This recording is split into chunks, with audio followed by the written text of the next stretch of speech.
మహత్ రాఘవేంద్ర, దేవికా సతీష్, మానస చౌదరి, విజయ్ ఆషిక్ ప్రధాన పాత్రల్లో నటించిన web series emoji. S Rangaswamy దర్శకత్వంలో తెరకెక్కిన ఈ వెబ్ సిరీస్ 2022లో ఓటీటీలో విడుదలై పాజిటివ్ గా తెచ్చుకుంది. సోషల్ మీడియా వాడే ఎవరికైనా ఎమోజీ అంటే బాగా తెలుసు. మనసులో ఉన్న భావాన్ని అక్షరాల రూపంలో కాకుండా ఎమోజీల రూపంలో తెలియజేస్తారు. 100 సెంటెన్స్ రాసే కంటే ఒక ఎమోజీని పంపిస్తాము. ఈ సిరీస్ హీరో మహత్ రాఘవేంద్ర తెలుగు, తమిళ భాషల్లో 20కి పైగా సినిమాలు చేశారు. బ్యాక్ బెంచ్ స్టూడెంట్ చిత్రంతో టాలీవుడ్ లో అడుగుపెట్టి లేడీస్ అండ్ జెంటిల్మెన్, సైకిల్ వంటి చిత్రాలలో తన మార్కును దాటారు. తమిళంలో చిన్న సినిమాలో హీరోగా నటిస్తూ జిల్లా, మానాడు వంటి చిత్రాల్లో కీలక పాత్రలు పోషించారు. తమిళ బిగ్ బాస్ సీజన్ 2 లో కంటెస్టెంట్ గా పాల్గొనేందుకు మాత్రమే కాదు, బిగ్ బాస్ సీజన్ 3, 4 తో పాటు హిందీ బిగ్ బాస్ సీజన్ 16 లో సందడి చేశారు. మొత్తానికి ఒక సరికొత్త రొమాంటిక్ నేపథ్యంలో వచ్చిన ఈ వెబ్ సిరీస్ ఆహా తెలుగులో స్ట్రీమింగ్ అవుతుంది. ఈ వెబ్ సిరీస్ ఎలా ఉందో ఇప్పుడు మనం రివ్యూలో తెలుసుకుందాం.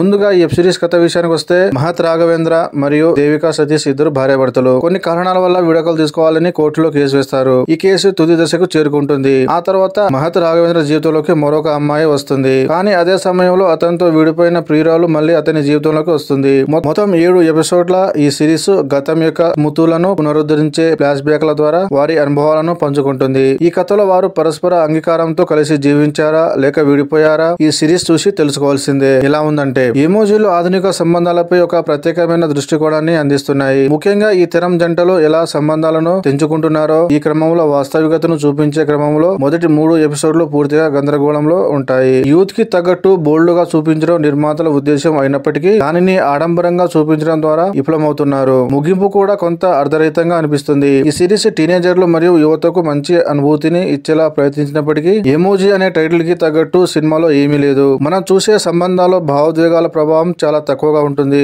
మోడర్న్ డే రిలేషన్స్ నేపథ్యంలో ప్రేమ, పెళ్లి, బ్రేకప్ ల గురించి నేటి యువత ఎలా ఆలోచిస్తున్నారో వారి అభిప్రాయాలను దర్శకుడు రొమాంటిక్ టోనర్ లో చూపించారు. ఎవరు ఇలా చేశారంటే, మహత్ రాఘవేంద్ర ప్రతి ఫ్రేమ్ లోనూ అద్భుతంగా నటించారు. మానస చౌదరి ట్రెండీ అర్బన్ అమ్మాయిగా చాలా బాగున్నా ఆమెకు పెద్దగా స్కోప్ లేదు. దేవికా సతీష్ ఒక వైల్డ్ లైఫ్ ఫోటోగ్రాఫర్ గా సరిగా నటించింది. కానీ వైజ్ ఆషిక్ కథలో ప్రధాన పాత్రలో లేని కారణంగా అతని ర్యాపర్ పాత్ర ఒక రకమైన అమెచ్యూర్ గా మారుతుంది. మిగతా నటినట్లు తమ పరిధి మేరకు నటించి మెప్పించారు. ఇక టెక్నికల్ విషయానికి వస్తే సినిమాటోగ్రఫీ చాలా బాగుంది. నిర్మాణ విలువలు బాగున్నాయి. ఎవరి మాట, ఓల్డ్ రొమాంటిక్ సినిమాలు ఇష్టపడే వారికి వెబ్ సిరీస్ ఖచ్చితంగా నచ్చుతుంది.